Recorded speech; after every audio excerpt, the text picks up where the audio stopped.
Semaine 3, Psaume 12. Bonjour et bienvenue à Dieu au quotidien, notre série d'études méditatives sur le livre des psaumes.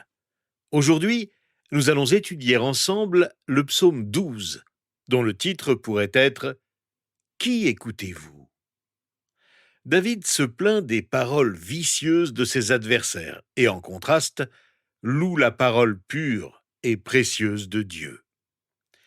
Quelles sont donc les paroles que nous devons écouter ? Lisons les 5 premiers versets de ce psaume de David qui nous l'indiquent. « Sauve-nous, Éternel, car il n'y a plus d'hommes loyaux. Les fidèles disparaissent du milieu des hommes. On se dit des mensonges les uns aux autres. On a sur les lèvres des paroles flatteuses. On parle avec un cœur double. Que l'Éternel extermine toutes les lèvres flatteuses, la langue qui parle avec arrogance. Ceux qui disent « Nous sommes forts par notre langue, nous avons nos lèvres avec nous. Qui pourrait devenir notre maître ?» Les circonstances exactes dans lesquelles David a écrit ce psaume sont inconnues. Et ça pourrait avoir eu lieu à différentes périodes de sa vie.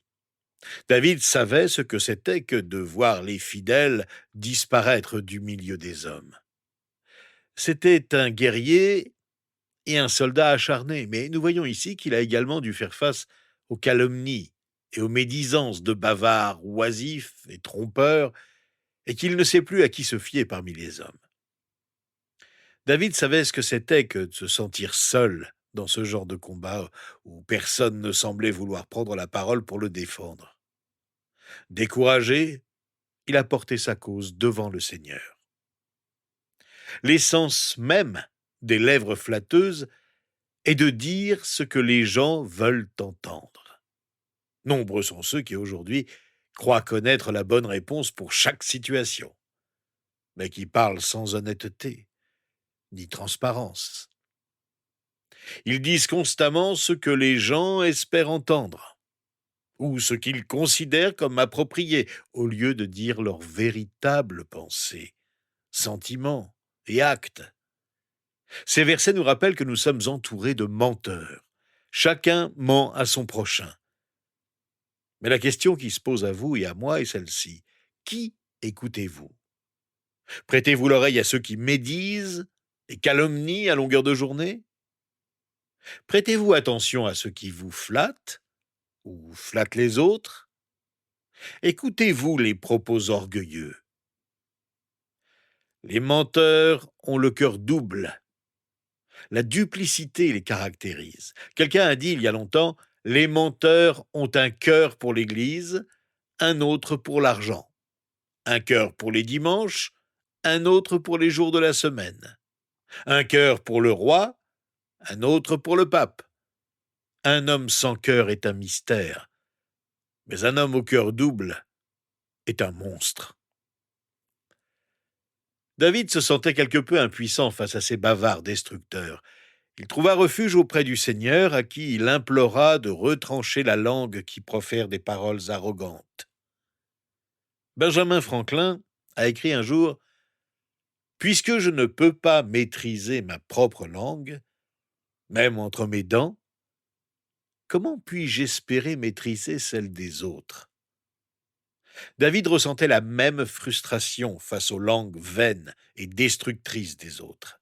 Il méprisait ces langues destructrices, non seulement pour leurs paroles, mais aussi pour leur orgueil, qui les rendait si difficiles à arrêter. C'était comme si les menteurs disaient ouvertement « Tu ne pourras jamais nous empêcher de parler comme nous le voulons ».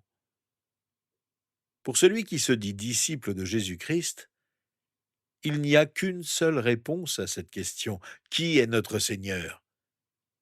Jésus-Christ est notre Seigneur et nous lui appartenons, corps, âme et esprit. Nous avons été rachetés à un grand prix et sommes donc tenus de glorifier Dieu dans notre corps, y compris nos lèvres et notre langue. L'apôtre Jacques dit clairement dans sa lettre au chapitre 3, verset 2, « Si quelqu'un ne trébuche pas en parole, c'est un homme mûr, capable de tenir tout son corps en bride. Les bavards destructeurs parlent à leur guise, mais ils ne peuvent pas empêcher le Seigneur Dieu de parler comme il l'entend.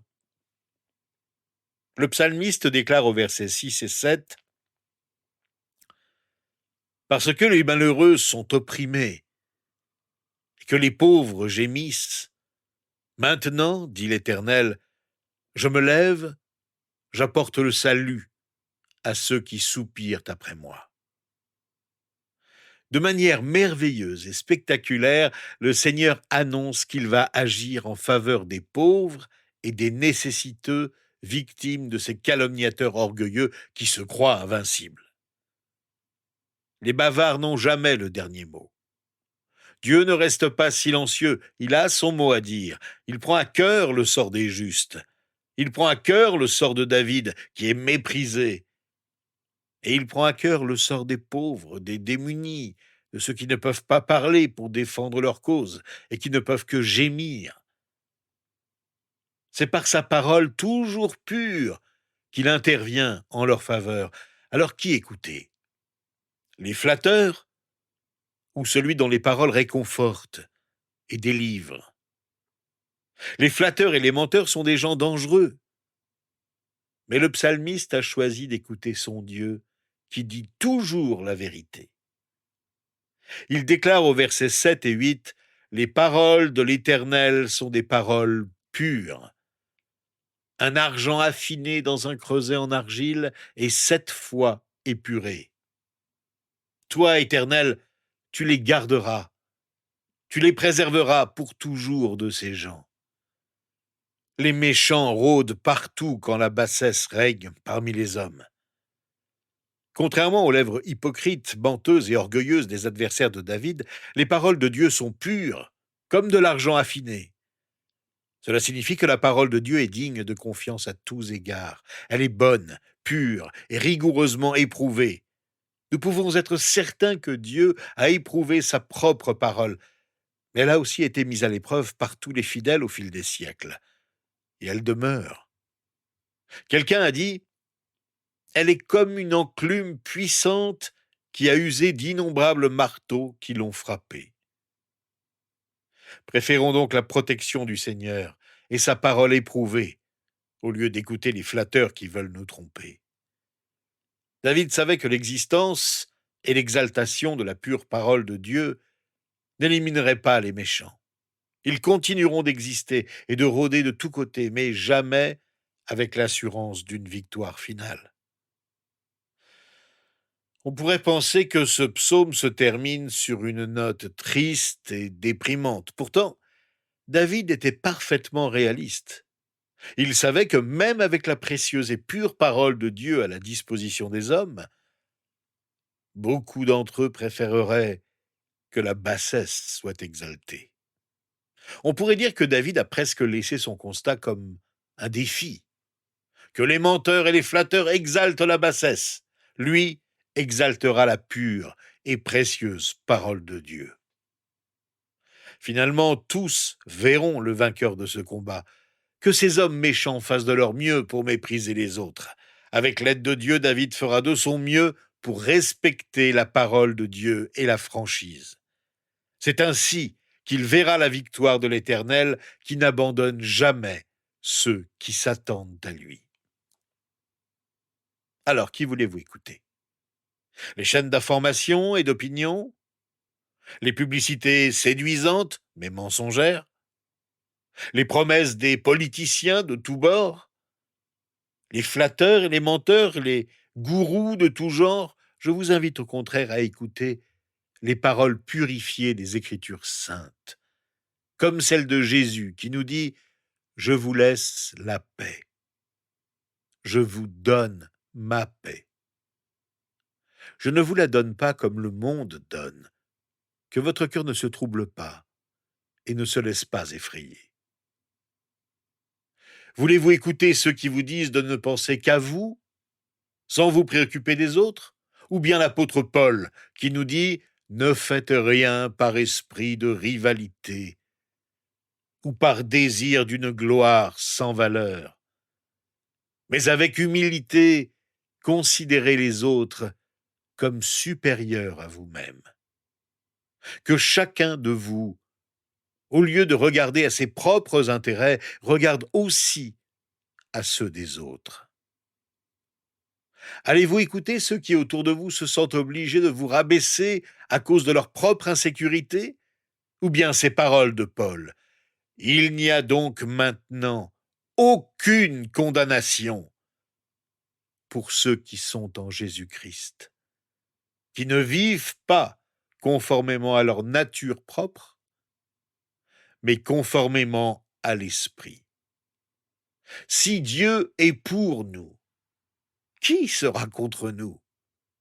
Lui qui n'a pas épargné son propre Fils, mais l'a donné pour nous tous, comment ne nous accorderait-il pas aussi tout avec lui?